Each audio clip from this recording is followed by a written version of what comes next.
this month was going so well. My reading month with March Mystery Madness and the Irish Readathon, and then I was struck down by OPP. No, not other people's problems, old people's problems.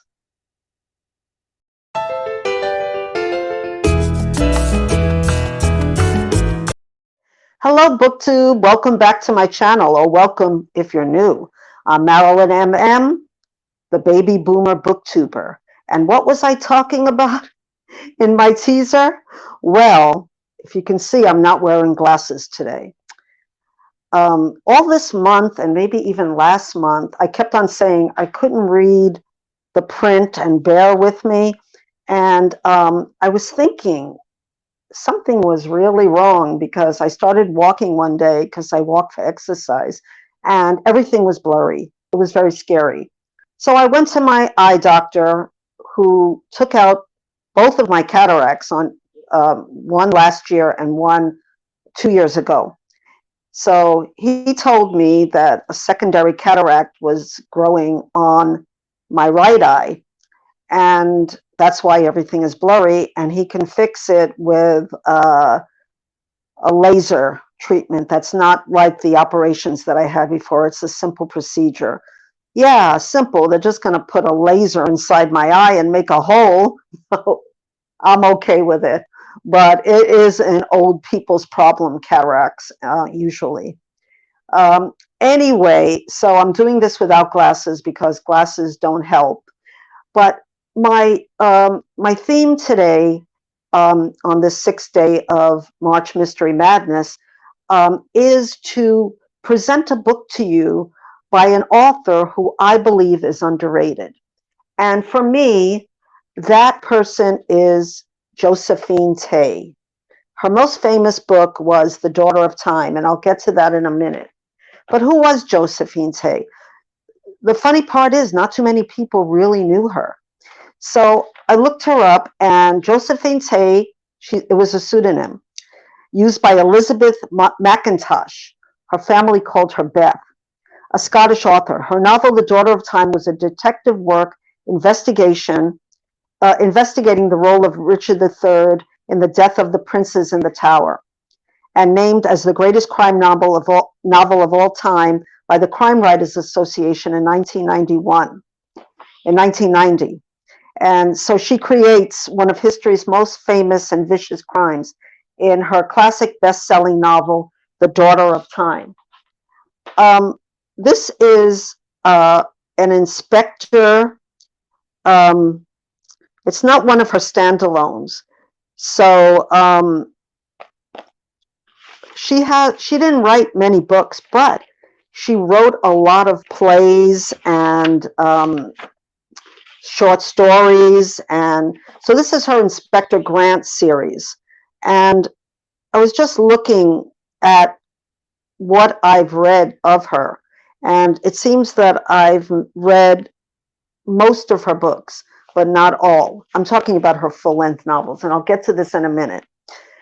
First, I want to talk about books that I bought new, which I don't know if it's a really beautiful photographs on top of the books. This is The Franchise Affair, and I read this last year, my first year on BookTube, and I really enjoyed this a lot. Oh, this is an Alan Grant. I thought this was a standalone, but it says Inspector Alan Grant returns in one of Tey's finest mysteries. So Robert Blair was about to knock off from a slow day at his law firm when the phone rang. It was Marion Sharp on the phone, a local woman of quiet disposition who lived with her mother at their decrepit country house, the Franchise. It appeared that she was in some serious trouble. And it has to do with her servant girl. And I really enjoyed this. When you read Josephine Tey, you have to not think of her as an Agatha Christie. She doesn't go for the same, tropes that Agatha Christie does. She's quite unique, and you have to read it more like a novel than, expecting, all of the things to line up. but I really enjoyed this. So that's The Franchise Affair. Really good book. The next book I bought new last year was called A Shilling for Candles. So I liked this a little bit less, but it was still good. So this is a standalone. When a woman's body washes up on an isolated stretch of beach in the southern coast of England's Scotland Yards, yes, it's an Alan Grant book. Okay, Alan Grant is on the case, but the inquiry into her death turns into a nightmare of false leads and baffling clues. Was there anyone who didn't want lovely screen actress Christine Clay dead? I really liked the setting. If you can see the picture is really good about, you see the waves and a candle right on top of the waves. And I just want to check when this book was written. If it'll tell me, yes. So it was written in 1936. So she is part of the golden age of mysteries. Okay, so what's the next book? Well, we're going to get to The Daughter of Time. And I have to be honest, I wasn't expecting what I got in this book. And I'll be very honest, I didn't finish it. I was sort of waiting for the ending, and then I got distracted by other books, but I'm going to read it this month for March Mystery Madness. I'm going to finish it. And basically, Detective Alan Grant is laid up in the hospital, and he sees a picture of Richard that turns out to be Richard III, and he's convinced that he's innocent. And he goes about trying to prove that. And I don't know if I totally agree with everything that Josephine Tey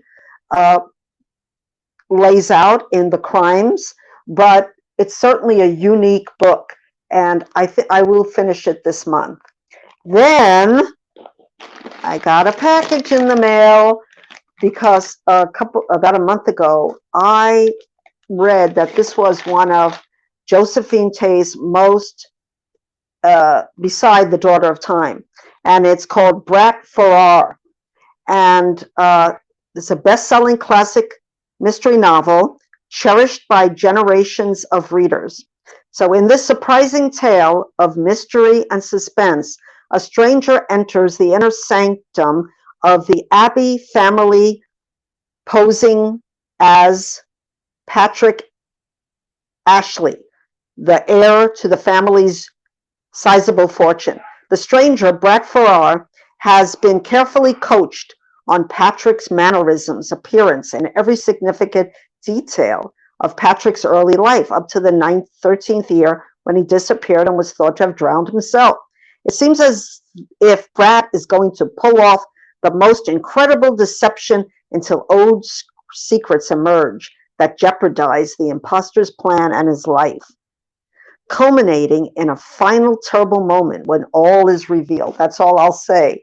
But it is a heftier book, and it's also a new cover, a new edition, and it has like two men who sort of look alike.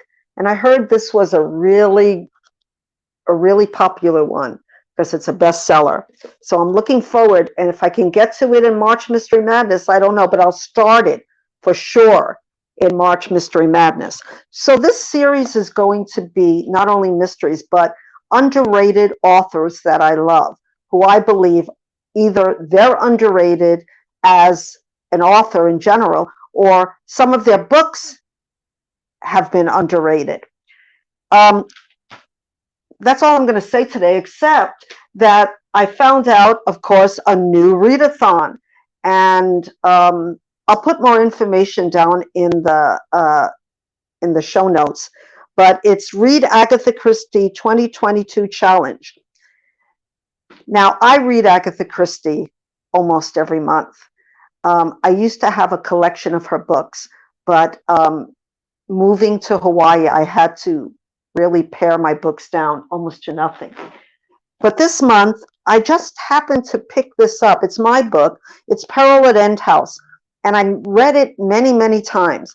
and I started reading it again, and I already knew who the murderer was. And that doesn't happen very often to me because, I don't read, Agatha Christie is fresh mostly every time you read her. But I must have either liked this book a lot. I'm liking it now. Basically, it's about a young girl who's in trouble in the sense that someone wants to kill her and has tried many times. And Hercule Poirot is trying to save her life, basically. And it's a very interesting book, but I knew who did it when I first started reading it. I must have read it, but I really recommend it. What's funny about it, what I thought was funny, is that in every generation, and I'm a baby boomer, so we thought we were, the top of the line new people coming along. We had we had all the rock stars and the psychedelic music, and and the Beatles and everything else. But here we are in the 1930s, and the young people think the same thing. So every generation feels that they're oh, and the older people say, oh, the young people today. So I found this very amusing. And Hercule Poirot speaks.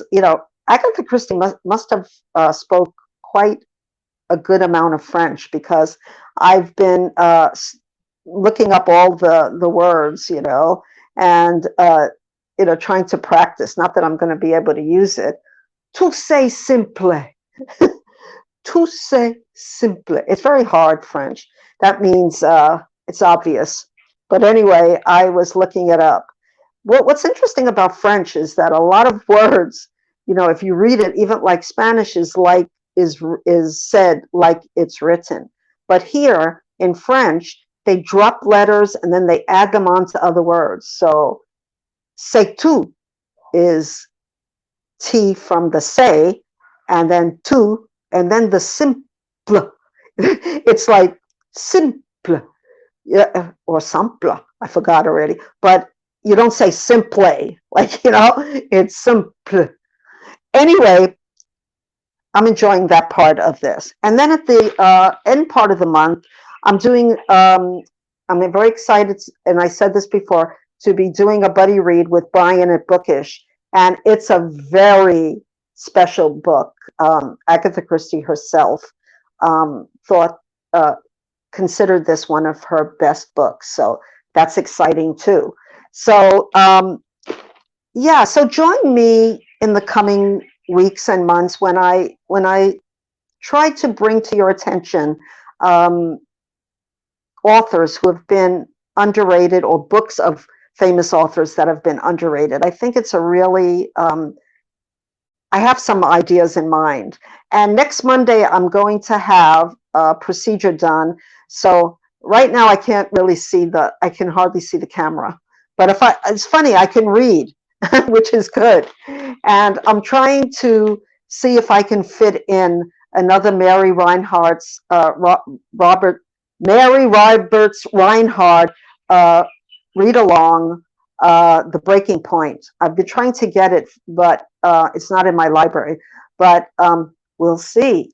So anyway, join me for another Baby Boomer Booktuber video. And I will see you the next time. Aloha!